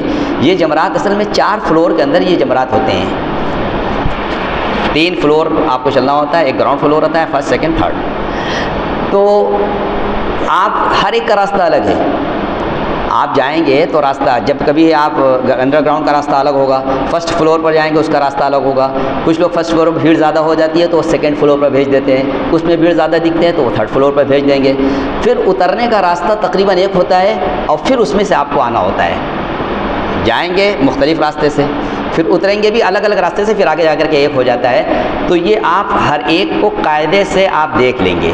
اس لیے جب پہلے دیکھے ہوئے ہوں گے اور اپنے خیمے میں لوٹ کر آ چکے ہوں گے تو جمرات کنکری مارنے کے بعد آپ آسانی سے اپنے خیمے میں پہنچ جائیں گے. اور اگر دیکھے ہوئے نہیں ہوں گے تو بہت پریشان ہو جاتے ہیں لوگ. پھر حاجی پریشان رہتا ہے اور وہ کبھی اپنا کارڈ دکھاتا رہتا ہے، کبھی کوئی شرطی اور پولیس سے معلوم کرتا ہے کہ کہاں جانا ہے کہاں جانا ہے، بہت دقت میں پڑ جاتا ہے. اس لیے وہاں بہت چالاکی بھی نہیں کرنی ہے اور بہت تساہلی بھی نہیں کرنی ہے. اس لیے آپ ہوشیار بھی رہیں اور اللہ سے مدد مانگتے ہوئے یہ کام کرنا ہے. جب آپ دیکھ لیے رہیں گے اور 10 تاریخ کو 2 دن کے بعد جب آپ لوٹ کر آئیں گے تو پھر انشاءاللہ بہت سہولت آئیں گے. اب بڑا اچھا تو یہ ہے کہ جب آدمی مزدلفہ میں 9 تاریخ کو رہتا ہے، 10 تاریخ کو رہتا ہے، 10 تاریخ کو آنا رہتا ہے، تو وہاں سے بائی ٹرین آتا ہے تو ٹرین مینا میں جو پہنچتی ہے وہ بالکل جمرہ عقبہ کے پاس پہنچتی ہے. تو وہاں پر جس کو کنکری مارنی ہوتی ہے تو وہاں پر جا کر کے کنکری مار کر کے آدمی آسانی سے آ سکتا ہے. پھر وہاں سے آنے کے بعد آپ کو آپ کے خیمے تک ٹرین نہیں رہے گی، پھر وہاں پر واپس پیدل ہی آنا ہوگا. تو اور باقی جو لوگ ہوتے ہیں جو حج کمیٹی سے نہیں ہوتے ہیں، ٹور وغیرہ سے ہوتے ہیں، تو ان کے لیے ٹرین کا انتظام نہیں ہوتا ہے. ٹرین کا کوئی ٹکٹ لینا چاہے اپنے طور پر، اگر ان کے معلم نے انتظام کر دیا ہے تو ٹھیک ہے، ورنہ عام طریقے سے جو ٹور آپریٹر ہوتے ہیں وہ ٹرین سے نہیں لے کے جاتے ہیں، وہ بائی بس لے کر کے جاتے ہیں اور بس ان کی مزدلفہ تک ہی جاتی ہے. اور مزدلفہ سے اگر مینا کو لے کر کے آتے ہیں تو اس میں بڑی دقت ہوتی ہے. اور اس رائے یہی دی جائے گی کہ مزدلفہ سے جب آپ مینا کے لیے آئیں تو بس سے نہ آئیں، پیدل آئیں. پیدل سارے لوگ ہوتے ہیں اور آسان راستہ ہے، اس سے آ جاتے ہیں. تو جب پیدل آتے ہیں تو لوگ جو سامان وغیرہ ہوتا ہے وہ مینا کے اندر اپنے خیمے میں رکھ کر کے پھر جمرات کے لیے نکلتے ہیں، یہ آسان ہوتا ہے. لیکن جو لوگ بائی ٹرین آ رہے ہیں ان کو چاہیے کہ رمی کر کے ہی لوٹیں، یہ آسانی ہوتی ہے. تو میں یہ کہہ رہا تھا کہ 8 تاریخ کو آپ مینا کے اندر ہیں، مینا میں آپ کو نماز کا اہتمام کرنا ہے. اسی طریقے سے آپ کو یہ راستے وغیرہ ہمیں دیکھ لینے ہیں اور جو مذاکرہ یہاں ہو رہا ہے اس کو آپ کو مذاکرہ وہاں کرتے رہنا ہے برابر. آپ ظہر کی نماز پڑھیں گے. میں یہ کہوں گا کہ وہاں پر مسجد خیف بھی ہے. مسجد خیف یہ مینا کے اندر آپ کو جو خیمہ ہے وہیں پر ہے. آپ کوئی وقت کی نماز 8 تاریخ کو پڑھ لیں تو سمجھیے کہ سہولت ہو جائے گی. بھیڑ بہت ہوگی لیکن وہ خیف، مسجد خیف یہ بڑی اہم مسجد ہے، تاریخی مسجد ہے اور تمام انبیاء علیہ الصلوۃ والسلام نے وہاں پر نماز پڑھی ہے. 70 انبیاء علیہ الصلوۃ والسلام اسی مسجد خیف کے اندر مدفون ہیں. بڑی بابرکت مسجد ہے. تو ہم کوشش کریں کہ کسی وقت 8 تاریخ کو میں رائے دوں گا کہ کسی وقت آپ وہاں نماز ادا کر لیں تو اچھا ہے، ورنہ کوئی ضروری نہیں ہے. تو اس لیے کہ اندیشہ ہوتا ہے کہ ہم مسجد خیف گئے تو واپس آ پائیں گے کہ نہیں آ پائیں گے، یا ہمارے ساتھ کوئی بڑے بوڑھے ہیں وہ ہمارے ساتھ ہی رہنا چاہتے ہیں، پھر ان کو ہم لے کر کے واپس آ پائیں گے کہ نہیں آ پائیں گے. مسجد خیف کسی کے لیے بہت دور ہوگی، کسی کے لیے قریب ہوگی. یہ سارے مسائل ہوتے ہیں، ان سب کو اپنے سامنے رکھ کر کے کوئی فیصلہ لینا.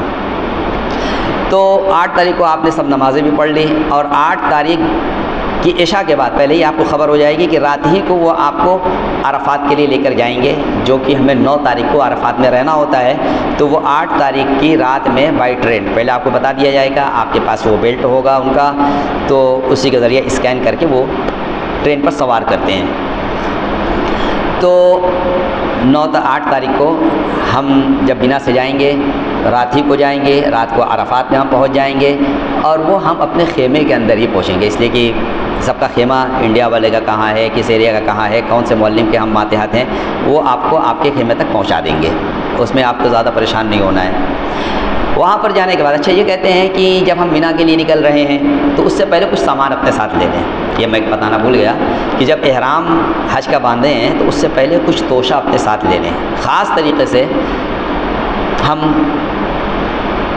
1 جوڑا کپڑا لے لیں نیا، 1 جوڑا 2 جوڑا لے لیں، ایک احرام کی چادر بھی 1 جوڑا لے لیں. اسی طریقے سے تسبیح لے لیں اور قرآن شریف لے لیں. دعاؤں کی کتاب جیسے مناجات مقبول ہے، الحزب العظم وغیرہ، یہ کتاب لے لی کہ وہاں دعا مانگنی ہے بہت ساری. بس اوقات آدمی کتاب کے ذریعے دعا مانگتا ہے، وقت رہتا ہے، آدمی کی بہت عادت نہیں ہوتی لمبی لمبی دعائیں مانگنے کی، تو کتاب کے ذریعے دعائیں کرتا ہے. قرآن شریف ہو گئی، دعا کی کتاب ہو گئی، تسبیح ہو گئی، جائے نماز ہو گئی، یہ ساری چیز. اور کچھ کھانے پینے کی چیزیں بھی اپنے ساتھ رکھ لیں روکھا سوکھا، ورنہ اب تو یہ ہے کہ آپ کو ہر جگہ، چاہے مینا میں آپ ہوں، چاہے آپ عرفات کے اندر ہو، معلم کی طرف سے آپ کو کھانے دیے جاتے ہیں، معلم کی طرف سے کھانے دیے جاتے ہیں. پھر بھی آپ کچھ نہ کچھ سامان رکھنے کی بس اوقات ضرورت پڑتی ہے. تو یہ سامان لے کر کے آپ جب جائیں گے مینا کے اندر، پھر عرفات کے اندر جب جا رہے ہوں گے تو وہ سامان آپ کی جو چھوٹی سی کٹ ہوگی، جو بیگ ہوگی، اس کو آپ لے کر کے جائیں گے. وہاں پر بھی بہت بھاری سامان مت بنانا. اسی طریقے سے آپ کو مزدلفہ میں بھی جانا ہوگا. عرفات کے اندر تو چادر جو ہے، عرفات کے اندر قالین بچھی ہوتی ہے، قالین ہوتی ہے، اور صوفہ بھی رہتا ہے، گدا بھی دے دیے جاتے ہیں بس اوقات، کسی کو ملتا ہے کسی کو نہیں ملتا ہے. اور وہاں پر جانے کے بعد ایک بیڈ رول بھی مل جاتا ہے. یہ معلم کی طرف سے کام ملتا ہے کہ آپ اس پر آرام کر سکتے ہیں، آرام کریں. ورنہ اسی بیڈ رول کو لے کر کے ہم مزدلفہ کے اندر جاتے ہیں اور اسی کو بچھا کر کے اسی پر آرام کیا جاتا ہے. یہ اتنا کام تو معلم کی طرف سے ہوتا ہے. کھانے کا انتظام ہوتا ہے، آپ کے بستر کا انتظام ہوتا ہے، وہ آپ کی ملکیت ہو جاتی ہے، اس لیے پریشان نہ ہو. تو مینا کے اندر جب آپ مینا سے مزدلفہ کے لیے گئے ہوئے بائی ٹرین، تو عرفات میں آپ پہنچیں گے. عرفات میں آپ اپنے خیمے کے اندر جب پہنچیں گے، رات کا وقت ہوگا، آپ آرام کیجئے، خوب طبیعت سے آرام کر لیجئے. فجر کا وقت آپ اٹھنا ہے، تہجد پڑھیں، فجر کے وقت اٹھیں. آپ حالت احرام میں، دیکھو ایک بات کہنا میں بھول گیا کہ آپ جب 9 تاریخ ہوگی، 9 تاریخ جب شروع ہوگی عرفات کے اندر، جب فجر کی نماز پڑھیں گے، تو اب یہ 9 ذی الحجہ سے ایام تشریق شروع ہو جاتا ہے. 9 تاریخ سے ایام تشریق شروع ہوتا ہے، جیسے کہ ہمارے یہاں ہوتا ہے، ہر جگہ ہوتا ہے. تو فجر کی 9 ذی الحجہ کی فجر سے لے کر کے 13 ذی الحجہ کی عصر کی نماز تک سلام پھیرنے کے بعد، ہر نماز کے سلام پھیرنے کے بعد ایک مرتبہ تکبیر تشریق پڑھی جاتی ہے. اللہ اکبر لا الہ الا اللہ واللہ اکبر وللہ الحمد. یہ پڑھنا ضروری ہے. ایام تشریق میں 9 تاریخ کو ہم عرفات کے اندر پہنچے ہوئے ہیں، فجر کی نماز بھی ہمیں مل رہی ہے. اور اگر جو لوگ وہاں پر نہیں پہنچے ہوئے ہیں فجر کے وقت، مینا کے اندر ہی فجر کے اندر ہیں، تب بھی ان کو 9 تاریخ کا اعتبار ہوگا، اور 9 تاریخ کی فجر سے سلام پھیرنے کے بعد ایک مرتبہ تکبیر تشریق پڑھنی ہوگی. اور اگر ہم عرفات کے اندر ہیں تو فجر کی نماز پڑھنے کے بعد تکبیر تشریق کہی جائے گی، اور پھر اس کے بعد ہمیں فوراً 3 مرتبہ تلبیہ پڑھنی ہے. اور جب ہم حج کا احرام باندھے ہوئے ہیں تو اب یہ ہمارا سفر تلبیہ سے خالی نہیں ہوگا، ہمیں وقتاً فوقتاً تلبیہ پڑھتے رہنا ہے. یہ حاجی کا شعار ہے، اور اللہ تعالیٰ کو یہ عمل بڑا ہی محبوب ہے. لبیک اللہم لبیک لبیک لا شریک لک لبیک ان الحمد والنعمت لک والملک لا شریک لک. وہ بتایا گیا کہ جب بھی پڑھنا ہے 3 مرتبہ بآواز بلند پڑھنا ہے مردوں کو، عورتوں کو یہی کلمہ، یہی تلبیہ آہستہ آواز سے پڑھتے رہنا ہے، برابر پڑھتے رہنا ہے. اب یہاں پر بھی ہم پہنچ گئے عرفات کے اندر، فجر کی نماز ادا کر لی، تکبیر تشریق بھی پڑھ لی، تلبیہ بھی ہم نے پڑھ لیا، اور ابھی ہمارے پاس وقت ہے ظہر تک کا. اب اس کے اندر ہمیں کیا کرنا ہے؟ آپ چاہیں تو آپ غسل بھی کر سکتے ہیں، لیکن وہ یاد رہے کہ حالت احرام میں ہے، ہمیں ویسا غسل نہیں کرنا ہے کہ ہم صابن بھی لگا لیں اور نہانے کے بعد اپنے بدن کو رگڑ کر اس کے میل کو بھی دور کر لیں. نہیں، حاجی جو ہوتا ہے میلا کچیلا ہوتا ہے، تو حاجی کے لیے وہی اللہ کو یہی ادا پسند ہے کہ وہ میلا کچیلا بالکل پراگندہ حال ہو، اللہ کے پاس آ رہا ہو، لبیک لبیک کی صدائیں لگا رہا ہو، یہ اللہ کو یہ ادا پسند ہے. تو ہم عرفات میں جا کر کے غسل کرنا چاہے کر سکتے ہیں، ضروری نہیں ہے کہ نہیں کریں گے تو ہمارے کسی عمل میں کوئی خلل پڑے گا، ایسا نہیں ہے. اب وہاں پر رہ کر کے آپ کے پاس ظہر تک کا وقت ہے، کیا کریں؟ اس کے اندر کثرت سے تلاوت کریں، دعائیں مانگیں اس کے اندر، اور جو بھی کر سکتے ہیں تسبیحات کی پابندی کریں، قرآن کثرت سے پڑھیں، دعائیں مانگیں، یہ عمل کرنا ہے یہاں پر. اس کے بعد آپ کو ظہر کا وقت ہوگا، ظہر کی نماز پڑھ کر کے پھر یہ سمجھ جائیے کہ آپ کا وقوف عرفہ شروع ہو رہا ہے. اب یہاں پر رہنے کے بعد ظہر کے بعد آپ نماز پڑھیں گے ظہر کے وقت پر جماعت سے، جیسے بتایا گیا جماعت سے نماز پڑھنے کی کوشش کریں۔ وہاں پر ایک مسئلہ یہ آ سکتا ہے کہ جمع بین الصلاتین کا، کہ دو نماز کو ایک ساتھ کر کے پڑھنا ہے، تو ہم حجاج کرام کو، جو ہمارے حاجی لوگ ہیں، ان سے درخواست یہ کی جاتی ہے کہ یہ عمل اپنے خیمے میں رہ کر کے نہیں کیا جا سکتا۔ یہ عمل تو وہی ہوگا کہ آپ مسجد نمیرہ میں پہنچیں گے، جو عرفات کے اندر بڑی مسجد ہے، وہاں پر پہنچیں گے تو یہ عمل کیا جا سکتا ہے، لیکن ہم وہاں پہنچ بھی نہیں پائیں گے، بلکہ میں تو منع کروں گا کہ آپ نہ پہنچیں۔ اگر مسجد نمیرہ سے آپ دور ہیں تو واپسی میں بہت دقت ہوتی ہے۔ ہاں قریب ہیں اور اکیلے ہیں، عموماً ہم لوگ کے ساتھ ہماری فیملی ہوتی ہے، تو فیملی کو چھوڑ کر کے جانا تو یہ نامناسب ہوگا، اور اگر کوئی گیا ہے تو اس کے لیے تو وہ جائز ہے کہ جمع بین الصلاتین کریں گے، لیکن ہم اپنے خیمے میں نکل نہیں سکتے، بیریکیڈ سے بند رہے، ہاں نکل نہیں سکتے ہیں، صحیح ہے، اس لیے وہاں پر جانے کے بعد آپ نکل بھی نہیں سکیں گے۔ غرض آپ یہ کریں، اپنے خیمے میں ہیں تو ظہر کی نماز آپ ظہر کے وقت میں پڑھیں گے، عصر کی نماز عصر کے وقت کے اندر پڑھیں گے۔ آپ حنفی ہیں تو حنفی اعتبار سے مثلین کے اوپر آپ تاخیر سے پڑھیں گے۔ تو ظہر کے وقت میں کیا کرنا ہے؟ نماز پڑھنا ہے، نماز کے بعد تکبیرۃ تشریق ہوگی، اور اس کے بعد تلبیہ پڑھنے کے بعد اب ہمیں دعائیں کرنی، خاص طریقے سے 3 تسبیح کرنی ہے دعا کرنے کے بعد۔ پہلی تسبیح چوتھے کلمے کی ہوگی، لا الہ الا اللہ وحدہ لا شریک لہ لہ الملک ولہ الحمد یحیی ویمیت وہو حی لا یموت بیدہ الخیر وہو علی کل شیء قدیر۔ کم و بیش الفاظ کے ساتھ یہ تسبیح ہے، چوتھا کلمہ 100 مرتبہ ایک تسبیح ہمیں پڑھنی ہے چوتھے کلمے کی۔ دوسری تسبیح ہمیں پڑھنی ہے قل هو اللہ احد، سورہ اخلاص کی۔ پہلی مرتبہ ہمیں اعوذ باللہ من الشیطان الرجیم بسم اللہ الرحمن الرحیم قل هو اللہ احد اللہ الصمد لم یلد ولم یولد ولم یکن لہ کفوا احد۔ پھر بسم اللہ الرحمن الرحیم قل هو اللہ احد، پہلی مرتبہ اعوذ باللہ بسم اللہ ہوگا، اور ہر مرتبہ بسم اللہ کے ساتھ یہ 100 مرتبہ ہمیں پڑھنی ہے، ایک تسبیح پڑھنی ہے، بہت ہی استحضار کے ساتھ، بڑے ہی دھیان سے ہمیں یہ تسبیح پڑھنی ہے۔ ایک چوتھے کلمے کی ہوگی اور ایک سورہ اخلاص کی ہوگی، اور پھر ایک تسبیح آپ کو درود شریف کی پڑھنی ہے، درود ابراہیمی کی، جو ہم نماز کے اندر پڑھتے ہیں، اللہم صلی علی محمد وعلی آل محمد کما صلیت علی ابراہیم وعلی آل ابراہیم انک حمید مجید، اللہم بارک علی محمد وعلی آل محمد کما بارکت علی ابراہیم وعلی آل ابراہیم انک حمید مجید۔ یہ 2 جز ہے، چاہے تو آپ ایک جز پڑھنا چاہے ایک جز پڑھ لیں، دونوں جز پڑھنا چاہیں تو اچھا ہے، وقت ہے ہمارے پاس سے تو ہم کہتے ہیں کہ پورا پڑھا جائے، لیکن اس کے اندر آپ ایک لفظ کا اضافہ کریں گے، انک حمید مجید کہنے کے بعد وعلینا معہم۔ دراصل جو ہم پہلا درود پڑھتے ہیں اللہم صلی علی محمد وعلی آل محمد، تو اس کے اندر اللہ کے رسول صلی اللہ علیہ وسلم اور آپ کی اولاد حضرت ابراہیم علیہ السلام اور آپ کی اولاد کے اوپر اللہ سے ہم رحمت کی دعائیں کرتے ہیں، تو وعلینا معہم کہنے پر یہ ہوگا کہ جس طریقے سے یا اللہ تو ان کے اوپر رحمتیں نازل فرما رہا ہے یا نازل فرما، ہمیں اس میں شامل فرما لے، ہمارے اوپر بھی رحمت نازل فرما۔ برکت کی دعائیں دوسری درود شریف کے اندر ہے، تو آپ اس کے اندر بھی انک حمید مجید کے بعد وعلینا معہم، اور نیچے والے میں بھی انک حمید مجید کے بعد وعلینا معہم آپ اس کا اضافہ کریں گے۔ یاد رکھیے گا درود شریف میں وعلینا معہم کا اضافہ کر کے آپ 100 تسبیح پڑھیں گے، 100 دانہ پڑھیں گے، یعنی ایک تسبیح مکمل۔ تو یہ 3 تسبیح کا اہتمام ہر حال میں آپ کو ظہر سے عصر کے بیچ کے اندر کر لینا ہے۔ ابھی بھی آپ کے پاس وقت ہوگا تو اس کے اندر آپ دعا والی جگہ گئے ہیں اور عرفہ کے اندر ہیں، اور وقوف عرفہ کے بارے میں آتا ہے الحج والعرفہ، کہ حج نام ہی ہے وقوف عرفہ کا، تو یہاں پر دعائیں قبول ہوتی ہیں، اور خوب دعائیں مانگی جائے اور خوب دھیان سے مانگی جائے۔ خود مانگ سکتے ہیں اور خود مانگے، کوئی مانگنے والا ہے اس کے دعائیں پر آمین کہیں، ہم مانگتے مانگتے تھک گئے دوسرے کی دعاؤں میں شامل ہو جائیں، اور یقین کے ساتھ دعا مانگیں کہ آج یہاں پر جو بھی دعائیں مانگی جائے گی وہ قبول ہی ہوگی، ایسا نہیں کہ قبول نہیں ہوگی، بلکہ حدیث کے اندر یہاں تک آتا ہے کہ جو آدمی یہ تینوں تسبیح پڑھتا ہے، پہلی تسبیح چوتھے کلمے کی، دوسری تسبیح سورہ اخلاص کی، اور تیسری تسبیح درود شریف کی، تو اللہ تعالیٰ اتنا خوش ہوتے ہیں کہ اللہ تعالیٰ فرشتوں سے پوچھتے ہیں کہ یہ میرے بندے آئے ہیں، پراگندہ حال ہے، پراگندہ بال ہیں، اور یہ مجھ سے میرے سے استغفار کر رہے ہیں، مجھ سے دعائیں کر رہے ہیں، بتاؤ ان کو کیا بدلا دیا جائے۔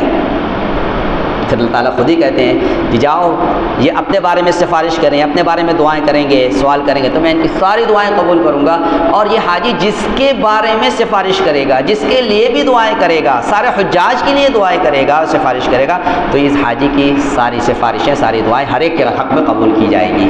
اللہ تعالیٰ اتنے خوش ہوتے ہیں۔ تو ان 3 تسبیح کی اہمیت کو آپ سمجھیں، اور ان تسبیح کے بعد آپ کے پاس موقع ہوگا ان 3 تسبیح ہی پر اکتفا نہ کریں، آپ کثرت سے استغفار کریں۔ استغفار کا مطلب یہ ہے کہ اپنے گناہوں کو یاد کر کر کے اللہ سے توبہ کریں، استغفار کریں، آئندہ نہ کرنے کا عزم مصمم کریں کہ جو ہوا ہوا، اب حج کر لیے ہیں، اور استغفار آج اللہ کے سامنے اس جگہ پر عرفات کے اندر ہم اللہ سے توبہ کرتے ہیں کہ ہم اب کوئی گناہ نہیں کریں گے۔ نماز پہلے چھوٹتی تھی، اب نماز نہیں چھوڑیں گے۔ پہلے تکبیر اولیٰ ہماری فوت ہو جاتی تھی، تکبیر اولیٰ نہیں چھوڑیں گے۔ پہلے ہم سے فلاں گناہ ہو جاتا تھا، جھوٹ بول دیا کرتا تھا، اب جھوٹ نہیں بولیں گے۔ پہلے ہم سے غیبت ہو جایا کرتی تھی، اب ہم غیبت نہیں کریں گے۔ اسی طریقے سے ہر گناہوں کو جو ہم سے ہوتے رہتے ہیں، ہر ایک سے وہاں پر توبہ کی جائے، اور اللہ سے یہ کہا جائے کہ اللہ ہمیں ہماری توبہ پر قائم رکھے۔ سمجھے؟ تو استغفار ہم اس طریقے سے کریں گے تو انشاءاللہ اس کا بھی فائدہ آپ محسوس کریں گے۔ اس لیے کہ وہاں پر یہ آتا ہے کہ وہاں پر رہ کر کے کوئی دعا کرے اور یہ سمجھے کہ ہماری دعا قبول نہیں ہوئی، تو یہ آدمی فاسق ہے، فاجر ہے، گناہگار ہے، کہ وہاں پر اللہ تعالیٰ بلائے ہیں، دینے ہی کے لیے بلائے ہیں، اب اس کو شک ہے کہ اس کو ملے گا نہیں جو مانگ رہا ہے، نہیں، ضرور ملے گا۔ اس یقین کے ساتھ ہمیں وہاں پر دعا کرنا ہے۔ ظہر کے بعد ظہر سے عصر تک آپ دعا کریں، وقت ہے، قرآن کی تلاوت کریں، کثرت سے تسبیح پڑھیں، وقت ضائع نہ کریں۔ وقت یہ نہ دیکھیں کہ ہمارے پاس ابھی وقت ہے، اور پھر جیسے ہی عصر کا وقت ہو جائے، عصر کا وقت ہو جائے تو عصر سے مغرب کے درمیان کا اصل وقت وقوف عرفہ کا ہے۔ یہ نہایت قیمتی وقت ہے، نہایت قیمتی وقت ہے، اس کو ضائع نہیں ہونا ہے۔ اب اس کے اندر یہ کریں کوشش کہ ہم پہلے یہ سارے اعمال اگر ہم خیمے کے اندر کیا کرتے تھے تو اب ہم عصر سے مغرب تک خیمہ میں نہ رہیں گے۔ اب خیمہ سے باہر نکل کر کے دھوپ کی تمازت بھی ہو، تیزی بھی ہو، دھوپ بھی لگ رہی ہو، لیکن ہم لوگ عصر پڑھ لیتے ہیں تو پھر اتنی دھوپ بھی نہیں رہتی ہے، پھر بھی دھوپ میں ہی یہ عمل کرنا اور دعائیں کرنا یہ زیادہ قبولیت سے قریب ہے۔ اس لیے ہم خیمہ سے نکل کر کے کوئی اونچی پہاڑی پر پہنچ جائے، وہاں پر پہاڑ اور تو ہوگا نہیں، بس کوئی اونچا سا ٹیلا آپ کو ملے گا یا کوئی اونچی جگہ دکھے گی، ہم وہاں پر اتباع سنت میں وہاں پر چڑھ جائیں، ورنہ تو اللہ کے رسول صلی اللہ تعالیٰ علیہ وسلم آپ جبل رحمت کے اوپر، آپ جبل رحمت پر کے قریب آپ کھڑے ہوئے تھے اور اوپر چڑھ کر کے آپ نے وہاں پر خطبہ بھی دیا تھا، اور پھر آپ نے وہاں پر اول وقت میں عصر کی نماز پڑھ کر کے آپ نے مغرب تک دعائیں کی ہیں۔ تقریباً میں سمجھتا ہوں کہ 3 گھنٹہ رہا ہوگا کہ آپ 3 گھنٹہ تک مستقل دعائیں مانگی ہے۔ اس لیے ہمیں بھی کم سے کم نقل تو اتارنی ہی ہے۔ ہم اگر اول وقت میں نہیں پڑھ پا رہے ہیں، ہماری سہولت کے لیے کہا جا رہا ہے، تو ہم جیسے ہی وقت عصر کا ہمارے حساب سے شروع ہو جائے، اس کے بعد آپ تکبیر تشریق اور تلبیہ کے بعد آپ خیمہ سے باہر نکلیں۔ خیمہ تو آپ کو معلوم ہی ہے، اور کھلے آسمان میں آپ دعا کرنا شروع کریں۔ یہ ہو سکتا ہے کہ آپ دعا کرتے کرتے تھک جائیں، آپ کی دعا پوری ہو جائے، لیکن آپ دیکھیں گے کہ وہاں پر بہت زیادہ لوگ علماء اکرام دعا کرا رہے ہوں گے، گریہ اوزاری، الہا اوزاری خوب کر رہے ہوں گے، آپ ضرور شامل ہو جائیں، اور پورا وقت آپ کو غروب آفتاب تک کا وقت وہیں پر گزارنا ہے، وہیں پر گزارنا ہے عرفات کے اندر۔ عرفات سے آپ کو غروب آفتاب کے بعد ہی کوچ کرنا ہے، نکلنا ہے، اس سے پہلے نہیں نکلنا ہے۔ ہاں، یہ یاد رہے کہ عرفات کے اندر آپ کو غروب آفتاب تک رہنا ہے، لیکن غروب آفتاب کے بعد جو نماز مغرب کا وقت شروع ہو جاتا ہے، آپ کو مغرب کی نماز وہاں ادا نہیں کرنی ہے، بالکل یاد رہے۔ لیکن ہوتا یہ ہے کہ عصر کے بعد آپ دعا کے اندر مشغول ہو گئے اور ابھی مغرب کا وقت نہیں ہوا، یعنی غروب آفتاب نہیں ہوا ہے، آدھا گھنٹہ پہلے ہی یا اور پہلے ہی سے جو معلم کے آدمی ہوتے ہیں وہ کہتے ہیں بھائی بس کھڑی ہے، چلیے۔ جو بس والے ہوتے ہیں وہ بس والے لے کے چلے جاتے ہیں، یا ٹرین والے ہوتے ہیں تو ٹرین کے لیے کہا جاتا ہے چلو بھائی چلو۔ تو ٹرین کی جو اسٹیشن ہے یا بس کا جو اسٹاپیج ہے وہ بھی عرفات کے اندر ہی رہتا ہے، وہ عرفات کے باہر نہیں ہے۔ اس لیے آپ ٹرین پر بھی اگر بیٹھ جائیں گے، بس پر بھی اگر بیٹھ جائیں گے، اس وقت تک چھوٹنی نہیں ہے جب تک کہ غروب آفتاب نہ ہو جائے، لیکن وہ یکسوئی ختم ہو جاتی ہے کہ اپنے مقام پر رہتے ہوئے جو دعائیں کرتے ہیں وہ یکسوئی ختم ہو جاتی ہے جب ہم نکل جاتے ہیں ٹرین کے لیے یا ہم نکل جاتے ہیں بس کے لیے۔ اس لیے کوشش کریں کہ ہم زیادہ سے زیادہ وقت وہیں پر بس پر بیٹھنے سے پہلے یکسوئی کے ساتھ ہم گزار لیں اور خوب جم کر کے دعائیں کریں، اپنے لیے کریں، اپنے اہل و عیال کے لیے کریں، اپنے مرحومین کے لیے کریں، رشتہ دار عزیز و اقارب سب کو یاد رکھیں، ہم سب کو یاد رکھیں، قیامت تک آنے والی ساری انسانیت کو یاد رکھیں، سارے لوگ کی ہدایت کے لیے اور سارے لوگوں کی مغفرت کے لیے دعا کریں۔ بالخصوص آج جو حالات ملک کے ہیں اور دوسرے دنیا کے ممالک کے حالات بن رہے ہیں، بہت دعاؤں کی ضرورت ہے، بہت دعاؤں کی ضرورت ہے۔ ہم کسی مسلمان کو نہ بھولیں وہاں پر، اور یقین کے ساتھ آپ کرتے رہیں، انشاءاللہ آپ کی دعا مقبول ہی ہے، آپ کی دعا مقبول ہی ہے۔ تو عرفات کے اندر آپ رہے ہیں، دعا ہوا کر لیے، اب آپ کے کوچ کا وقت ہوا مغرب کے وقت، غروب آفتاب ہوگا، اور غروب آفتاب کے بعد آپ کو نکلنا ہے مزدلفہ کے لیے۔ مزدلفہ کے لیے جب آپ نکلیں گے، کوئی بس سے نکلے گا، کوئی ٹرین سے نکلے گا، اور بہت سارے لوگ آپ کو پیدل نظر آئیں گے کہ عرفات سے مزدلفہ پیدل کے لیے گئے۔ الحمدللہ 2019 کے اندر ہم لوگ گئے تھے، حضرت محتمین صاحب بھی تھے ہمارے ساتھ، تو ان کی قیادت میں ہم لوگ پیدل ہی گئے تھے۔ عرفات تک ہم لوگ بس سے آئے تھے، عرفات کے بعد سارا سفر ہم لوگ پیدل ہی کیے تھے۔ الحمدللہ معلوم ہوا کہ یہی آسان ہے، تو اپنے حساب سے ٹھہرتے ٹھہراتے اور ہم لوگ نکل گئے۔ راستہ وہاں ایسا نہیں کہ راستہ معلوم نہیں ہوگا، راستہ سب کو معلوم ہو جاتا ہے کہ ہمیں جانا ہے مزدلفہ، تو مزدلفہ کا راستہ ہے، بہت چوڑی روڈ ہے، بہت چوڑا راستہ ہے، اور بہت سارے لوگ آپ کو نظر آئیں گے۔ تو یاد رہے کہ حج کے زمانے میں آپ کوئی بھی عمل کریں گے تو آپ کا ہر قدم اور آپ کی ہر نیکی حرم کی نیکی کے اعتبار سے 700 گنا بڑھ جاتی ہے۔ حرم کی ایک نیکی 1 لاکھ کے برابر، اور پھر اس کو 700 مرتبہ ملٹیپلائی کر دیں، ضرب دے دیں، تو ہم سمجھ سکتے ہیں کتنی نیکی ہوگی ہر قدم کے اوپر۔ تو اس لیے کوشش کریں کہ زیادہ سے زیادہ ہم پیدل چل سکیں، لیکن کوئی ایسے ہی مجبور ہے کہ پیدل نہیں چل سکتا ہے یا کوئی عارضہ اس کو لاحق ہے تو مجبور نہیں کیا جا سکتا ہے۔ عام طریقے سے لوگ بس کے اوپر، ٹرین کے اوپر جاتے ہیں، آپ جو چاہیں وہ کر سکتے ہیں، لیکن ایک ترغیب کی بات ہے، فضائل کی بات ہے، اس کو حاصل کرنا چاہیے۔ مزدلفہ میں آپ پہنچیں گے دیر سویر، جب بھی پہنچیں گے رات میں آپ پہنچ جائیں گے، اور پہنچنا ہی پڑے گا۔ آپ جب پہنچیں گے رات میں، اب وہاں پر آپ دیکھیں چٹھیل میدان ہے، کھلا میدان ہوگا، وہاں پر کوئی خیمہ وغیرہ نہیں ہوگا، لیکن جگہ جگہ آپ کو باتھ روم وغیرہ ملیں گے، استنجا وضو کے لیے آپ کو جگہ ملیں گی، وہ آپ کو دکھائی دیں گے، وہ بالکل چمکدار روشنی ہوگی اس پر، آپ دیکھ لیں گے، جگہ جگہ ہے، کوئی دقت نہیں، بڑی آسانی، بڑی سہولت ہے۔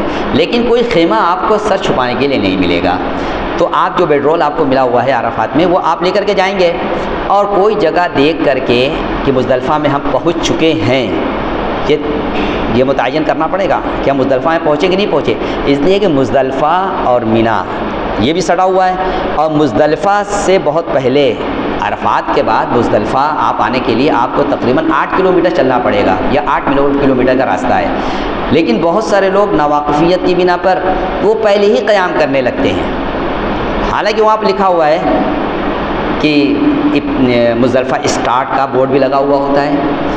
تو آپ جب مزدلفہ میں آ جائیں، کنفرم ہو جائیں کہ ہم آئے ہوئے ہیں، تو پھر وہاں پر آپ کہیں پر جا کر کے جہاں آپ کو سہولت سمجھ میں آئے وہاں پر آپ ٹھہر جائیں، اور وہاں پر آپ ضرورت سے فارغ ہو جائیں، اور اپنا جو بستر وغیرہ ہے اس کو بچھا بھی لیں۔ اب یہاں پر آپ جب وضو استنجا وغیرہ سے فارغ ہو گئے ہیں، تو اب عشاء کا وقت معلوم کر لیجیے کہ عشاء کا وقت ہو چکا ہے کہ نہیں۔ عشاء کا وقت عموماً ہو چکا رہتا ہے، لیکن عشاء کا وقت معلوم کر کے پھر آپ یہ خیال کریں گے کہ قبلہ رخی آپ کو پڑھنا ہے، یہ بھی معلوم ہو جاتا ہے، آپ کے پاس کمپاس ہوتا ہے اس سے بھی معلوم ہو جاتا ہے۔ ہاں گھڑی نظر آتی ہے، لیکن گھڑی سے ہو جائے گا، ہاں وہاں تو گھڑی بھی نظر آتی ہے جو 25 کلومیٹر سے نظر آتی ہے۔ تو بہرکیف کنفرم کر لیں، قبلہ رخی آپ کو پڑھنا ہے جب عشاء کا وقت ہو جائے۔ اچھا یاد رہے کہ وہ آپ کا تلبیہ چلتا رہے گا، وہ میں بار بار نہیں کہوں گا، تلبیہ اور تکبیرۃ تشریق چلتی رہے گی ہر نماز میں۔ تو مزدلفہ میں آپ استنجا وضو سے فارغ ہو گئے، عشاء کا وقت ہو گیا، اب اذان کہی جائے گی، ہر جماعت اپنی اپنی اذان کہے گی۔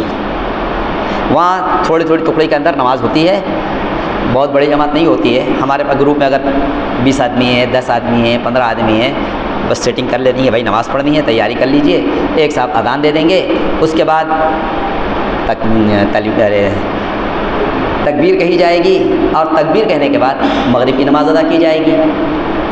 تکبیر کہی جائے گی عشاء کے وقت کے اندر، پہلے مغرب کی نماز پڑھی جائے گی، پھر اس کے فوراً بعد عشاء کی نماز ادا کی جائے گی، اس میں تکبیر نہیں کہی جائے گی۔ ہاں، جب عشاء کی نماز سے آپ فارغ ہو گئے تو اب پہلے مغرب کی سنت ادا کریں، پھر اس کے بعد عشاء کی سنت اور وتر ادا کریں، یہ ہو جائے گا۔ اب یہ کام کرنے کے بعد آپ دعائیں کریں، دعاؤں کا اہتمام ہونا چاہیے۔ اس کے بعد اب کام بہت اہم کرنا ہے آپ کو۔ وقوف عرفہ کے بارے میں آتا ہے، وقوف مزدلفہ کے بارے میں آتا ہے کہ حاجی کے حق میں یہ لیلۃ القدر سے زیادہ قیمتی ہے، لیلۃ القدر سے زیادہ قیمتی ہے حاجی کے حق میں۔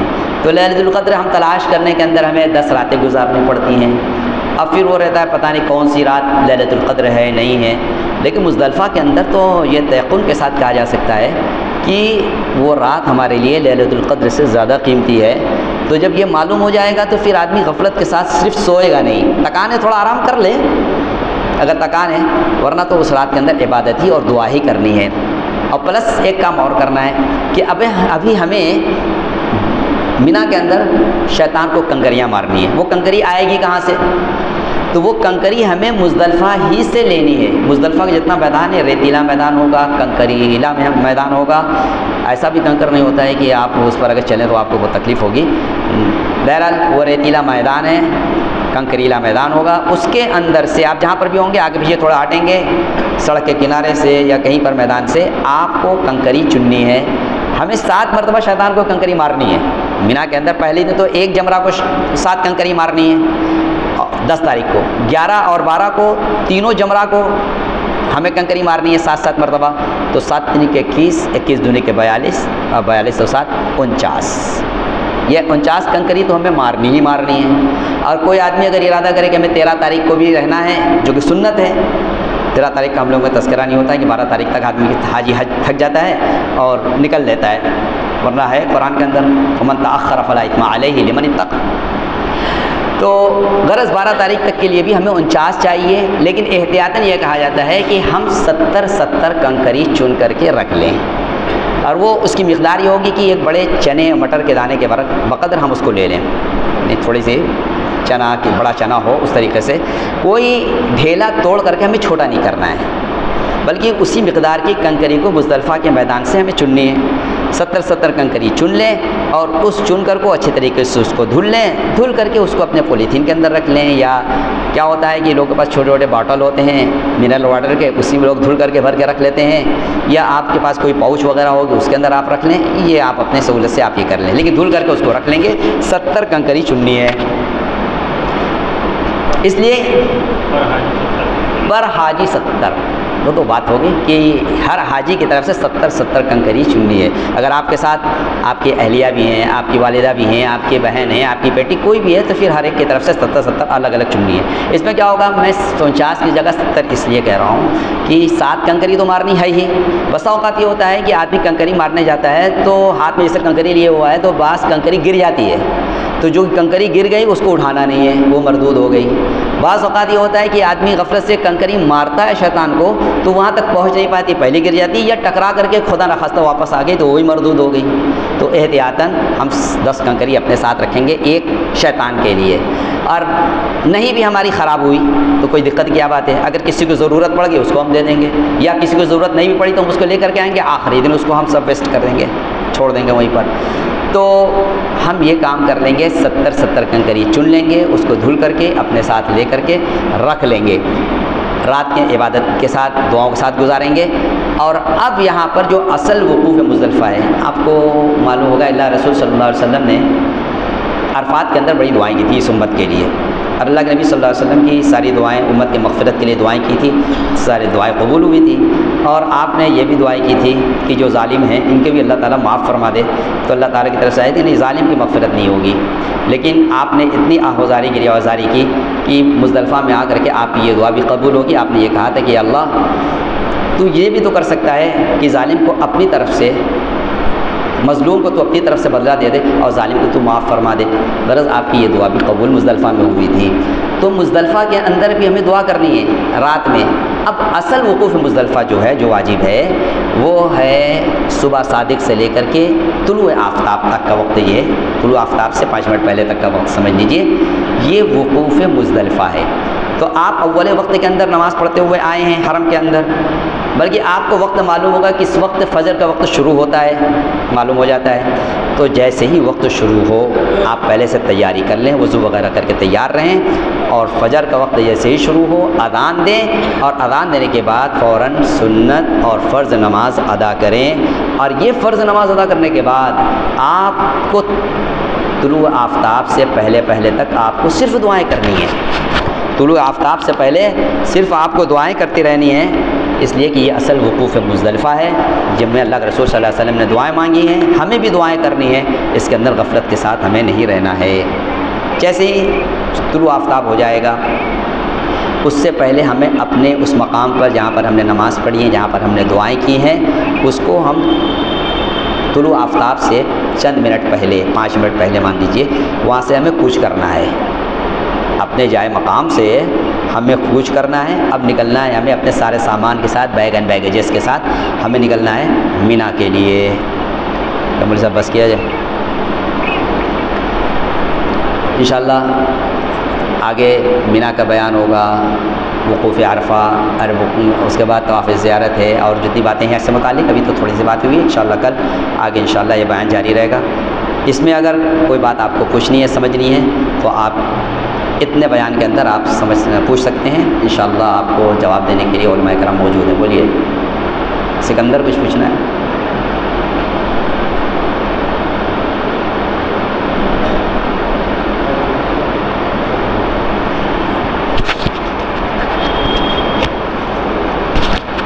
مینا سے قیام میں 8 تاریخ کو عموماً مینا کا میدان تنگ پڑ جاتا ہے، زیادہ گرام کو مصطفیٰ کے میدان میں خیمے کو اندر قیام کرنا پڑتا ہے۔ تو 8 تاریخ کو مینا میں قیام کرنا سنت ہے، اور آپ ان کے شیڈول کے پابند ہیں، آپ کی جان قیام پر ہی قیام کر سکتے ہیں، تو کم از کم سنت کا ثواب حاصل کرنے کے لیے آپ یہ کر سکتے ہیں۔ اگر آپ کے ساتھ کچھ چادر ہو یا کوئی فولڈنگ چٹائی ہو تو اس کو لے کر، اور قرآن پاک اگر آپ کے ساتھ ہو تو موبائل کے اندر بھی قرآن ہوتا ہے، اس کو لے کر کے آپ مینا کے حدود کے اندر آ جائیں۔ تو بڑے بڑے بورڈ لگے ہوتے ہیں، بدایت مینا، نہایت مزدلفہ وغیرہ وغیرہ، تو حد کے اندر آ کر کے جو خیمے کے جو ریلنگ ہوتی ہے اس کے بعد چبوترا ہوتا ہے تقریباً 4 فٹ کا، کہیں مناسب جگہ دیکھ کر کے وہاں کم از کم گھنٹہ 2 گھنٹہ بیٹھ کے کچھ عمل کر لیجیے، تاکہ سنت پر عمل کا ثواب بھی آپ کو مل جائے، اور ایسا اکثر ہوتا ہے۔ آج کمیٹی والے جو رجاج تو زیادہ تر ادھر ہی رہتے ہیں۔ اس سے خیمہ کا جو مینا کا خیمہ ہے وہ مزدلفہ تک چلا گیا ہے، تو بہت سارے لوگوں کو مزدلفہ ہی میں جگہ ملتی ہے، تو وہ مینا کی سنت جو ہے مینا کا قیام سے محروم رہتا ہے۔ لیکن مجبوری ہے، اس لیے مولانا کہہ رہے ہیں کہ کچھ نہ کچھ وقت اس کو گزار لیا جائے مینا میں آ کر کے، وہ ایسا کیا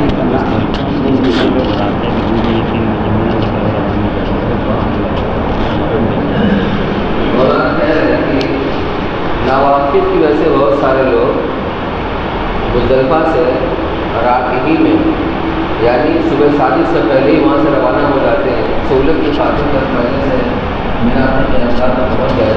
یہ بات واضح ہونی چاہیے کہ مزدلفہ کا وقوف اصل اس کا وقت ہوتا ہے صبح صادق سے، اور طلوع آفتاب تک رہتا ہے اس کا وقت، اس کے وہاں سے صبح نکلنا صحیح نہیں ہے۔ وہ واجب وقوف مزدلفہ، اور واجب کے اندر جیسے دم لازم آ جاتا ہے، اس کا خیال ہے۔ تو جو باتیں بتائی جا رہی ہیں اس کے مطابق عمل کیجیے۔ جس طرح آس سے غروب آفتاب سے پہلے نکلنا درست نہیں ہے، چاہے آپ بس پر بیٹھ جائیں گے تبھی بس غروب آفتاب کے بعد اپنے گتے چلے گی، ایسے ہی مزدلفہ سے طلوع آفتاب سے پہلے رات کو نہیں نکلنا ہے، بس صرف اتنا پہلے سنت پر عمل کرتے ہوئے کہ 2 رکعت نماز سے وقت باقی ہو سورج نکلنے میں، تقریباً 5 منٹ، مان لیجیے اگر 6 بجے سورج نکلتا ہے تو 5:55 پر آپ وہاں سے روانہ ہو جائیں، ٹھیک ہے۔ کچھ پوچھنا ہے؟